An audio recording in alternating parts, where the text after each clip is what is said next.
Olá, boa tarde. Depois da análise fundamental ao BCP que foi publicada ontem, deixo hoje uma análise muito mais técnica, uma análise gráfica àquilo que é a cotação e eventualmente àquilo que poderemos esperar dela nos próximos tempos.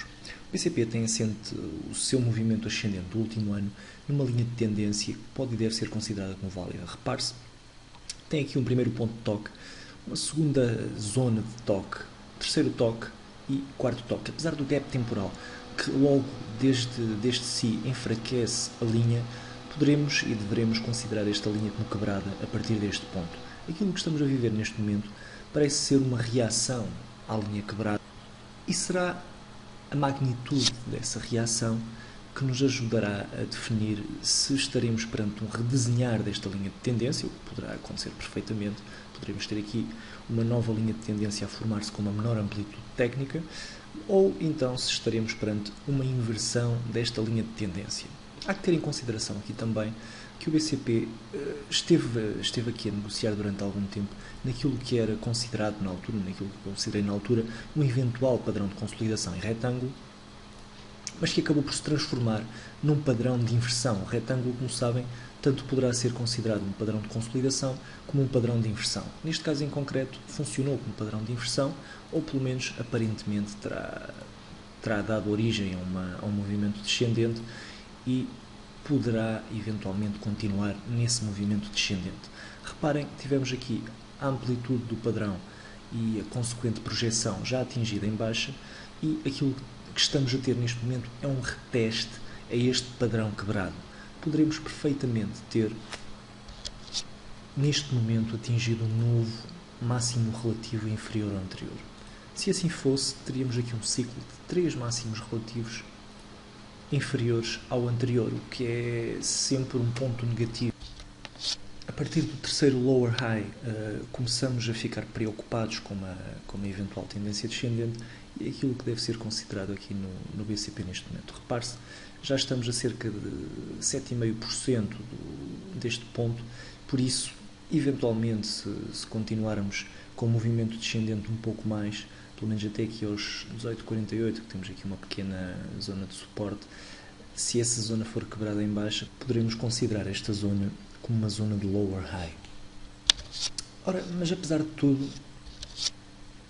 o BCP continua sem quebrar o verdadeiro mínimo relativo inferior ao anterior, que tivemos aqui na zona dos 15,66. Eu tinha dito há algum tempo atrás que esta seria a minha grande referência em termos de stop, e pelo menos de stop de longo prazo. Stop de curto prazo seria demasiado longo, teria de ficar pelo menos aqui, eventualmente aqui na zona de consolidação, mas o stop de longo prazo para uma posição mais de base deveria ficar aqui nesta zona, neste mínimo relativo.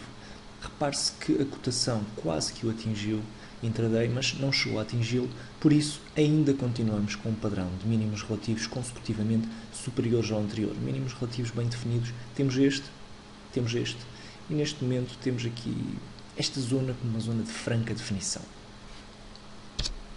O que é que isto quer dizer? Quer dizer que neste momento o BCP está encurralado, de certa forma, entre uma zona de suporte sólida nos 15 cêntimos, e uma zona de resistência bastante considerável, que é todo este padrão de consolidação, que neste caso em concreto funcionou, como já vimos, com a inversão.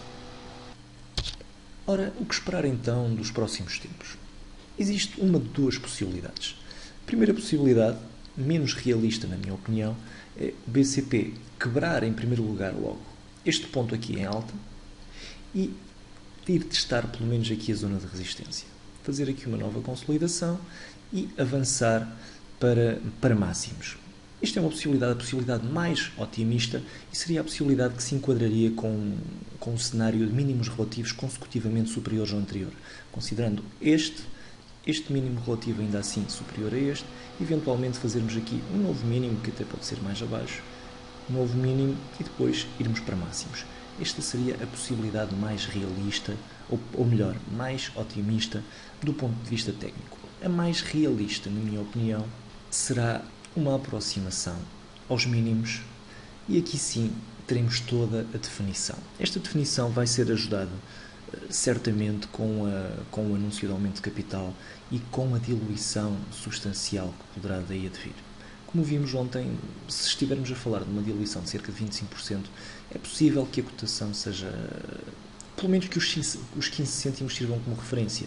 Imaginem que o BCP utiliza aqui a grande referência técnica dos 12 cêntimos para emitir novas ações. Seria expectável que pelo menos os 15 cêntimos fossem testados e a grande definição passaria precisamente por aí. Se eles fossem quebrados em baixa, temos aqui uma zona muito significativa sem suportes, cerca de 25%, e seria expectável que a cotação parasse por aqui. Se eventualmente tivermos uma diluição menor do que aquilo que é esperado, os 15 cêntimos poderão servir como suporte e poderemos ter uma reação em alta. Como veem, o cenário neste momento não é totalmente claro. Temos um lado mais negativista, temos um lado mais otimista e talvez o mais realista nesta questão e neste ponto em concreto seja ficar pelo meio termo. Há muita gente que tem ações desde os 4 cêntimos. Será talvez sensato, ainda estamos com cerca de 265% de mais-valia, será eventualmente sensato fazer uma desalavancagem da posição. Não digo vendê-la totalmente porque ainda não há sinais de uma inversão de tendência, não digo reforçá-la porque não existem também sinais óbvios de que a tendência de alta seja para continuar. O que eu faria, sinceramente, se ainda tivesse BCP, o que faria seria uma venda parcial, uma desalavancagem da posição. É importante recordarmos que não existe só ter uma posição total ou não ter uma posição de todo. A solução muitas vezes mais simples, sobretudo quando estamos na dúvida, quando não temos certeza, passa por ter uma posição parcial. Se o BCP continuar a subir, continuamos a ganhar, apesar de ganharmos menos. Se o BCP inverter a sua tendência e continuar a cair, enfim, temos uma quebra, mas não temos uma quebra tão significativa. Gosto muito de pensar num adágio popular que me tem sido muitas vezes um fiel conselheiro. É muitas vezes melhor nós vendermos cedo demais do que tarde demais. E se temos uma boa mais-valia, é importante pelo menos consolidarmos uma parte dessa mais-valia. Bem, boa sorte a quem está dentro, a quem está a pensar em entrar e um resto de bom dia e bons negócios.